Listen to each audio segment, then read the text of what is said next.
제56강입니다. 진의 아닌 의사표시입니다. 107조 얘기하겠습니다.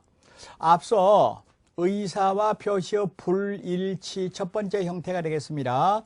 갑이 을한테 의사표시를 할 때 갑을 표의자라고 말하고 을을 상대방 이렇게 말한다 그럴 때 갑이 을의 마음을 떠보기 위해서 마음에 없는 얘기를 했다는 얘기입니다. 아까 보았듯이 땅을 팔 의사도 없으면서 내가 너한테 2억 원의 땅을 팔겠다. 을의 마음을 떠보느라고. 이랬을 때 만약에 을이 그래 내가 살게 그러면은 원칙적으로 을이 그걸 몰랐다면, 그러니까 마음에 없는 소리를 하는 걸 몰랐다면은 유효입니다. 원칙 유효, 예외 무효입니다. 미리 말합니다. 그러면 여기서 효과 의사도 없으면서 상대방의 마음을 떠보기 위해서 팔겠다 이렇게 말한 거를 비진의 표시라고도 하고, 진이 아닌 의사표시, 아닐 삐자 써서 비진의 표시라고도 하고, 심리유보라고도 합니다. 전부 똑같은 소리예요. 그러면 이와 같은 비진의 표시, 그러니까 원칙적으로 유효, 예외적으로 무효가 되는 이 107조에 해당되기 위한 요건을 보면은 먼저 의사표시가 존재해야 됩니다. 예를 들어서 연기나 강의 이런 것들은 의사표시의 가입표입니다. 아니라 그 말입니다. 아니다.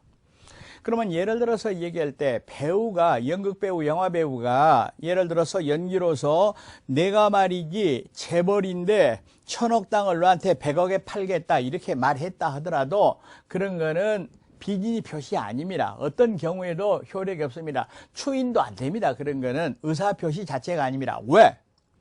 의사표시가 되려면은 효과의사가 있어야 되는데 연기나 강의에는 효과의사 자체가 없어.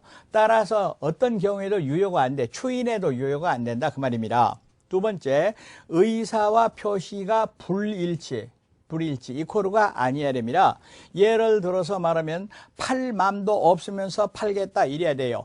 팔 맘이 있었다 그러면 안 돼버리죠. 일치가 돼버리죠. 2억 원에 팔겠다 이렇게 말했다. 근데 사실은 3억을 받으려고 그랬다. 이런 게 이제 의사와 표시가 불일치하는 겁니다. 그런데 특정한 내용의 의사를 표시할 생각이었다면 그것이 진정으로 반하는 것이 아니라 하더라도, 다시 한번 얘기합니다. 특정한 내용 의사를 표시할 생각이었습니다. 동그라미가 지금 효력 얘기 아닙니다. 진정으로 바라는 바는 아니었다라 하더라도 이거는 비진이가 아니라 진의가 되어버린다. 그대로다 그 말입니다. 그러면 예를 들어서 얘기할 때 폭력배한테 협박을 받았던 겁니다. 적어도 나는 이 땅을 3억을 받아야 되는데 협박에 못 이겨서 2억에 팔기로 했습니다. 그게 궁극적으로 진정으로 바라는 3억이 아니라 하더라도 그거는 의사와 표시의 일치가 되어버린다 그 말입니다. 일치가 되어버린다 그 말입니다. 그러니까 궁극적으로 자기 의사는 아니었지만은 그 당시 상황으로 내가 2억 원에 팔겠다 이렇게 말했다면, 계약서 썼다면 그거는 진의다 그 말입니다. 그리고 불일치를 알고 있어야 됩니다. 알고. 다시 말하면 마음을 떠보기 위해서 한다 그 말입니다. 모르고 했다. 예를 들어서 2억에 팔려고 그랬는데 공 하나 빼먹었다. 몰랐다. 이럴 때는 착오가 되는 거예요. 착오는 다음에 다시 얘기를 합니다. 지금 요건 얘기입니다. 동기불문. 다시 말하면 마음에 없는 얘기를 표시한 동기는 묻지 않는다라는 뜻이 되겠습니다.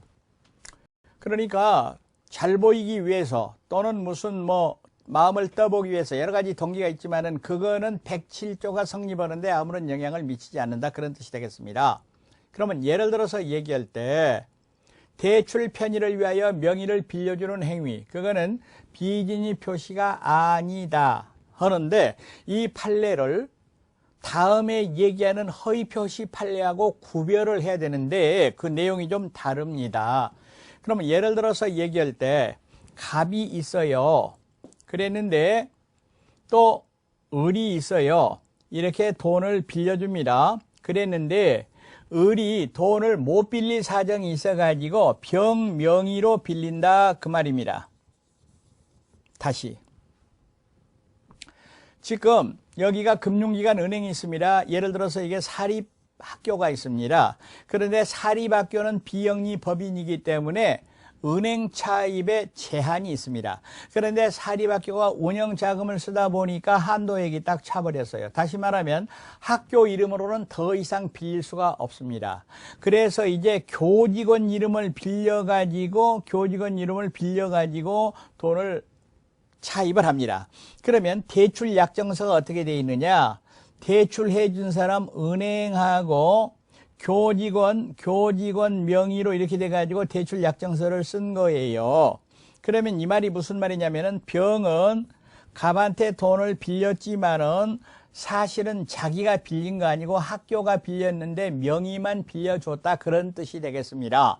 그런데 만약 병이 은행에 출두해서 대출 약정서를 자기 이름으로 작성했다면 이때는 병이 빌린 사람 차주다, 비진입 표시 아니다 라는 판례가 있습니다. 다시 말하면 병이 은행에 나가서 학교 자금을 빌리면서 자기 이름으로 하고 대출 서명을 했다면 병에게도 변제의사, 다시 말하면 자기가 나서라도 돈을 갚겠다라는 의사가 있었다고 보여지기 때문에 병이 채무를 부담한다. 즉 정상적인 대출행위다 라는 얘기가 되겠습니다. 자, 그런데 효과를 보면은 원칙은 표시대로 유효하고요. 원칙 먼저 봅니다. 예외는 이와 같은 조건일 때 무효라는 얘기입니다. 무효. 그러면 이렇게 되겠네요. 갑이 마음에 없는 소리를 상대방한테 했다는 얘기입니다. 그랬을 때 원칙은 유효하다, 표시대로 유효하다, 그런 뜻이 되겠습니다. 지금 이 판례는 여러분이 알고 있어야 됩니다. 예를 들어서 사립대학 조교수가 대학 이사회 측에다가 사임서, 사표를 제출했다. 이게 이제 법률행위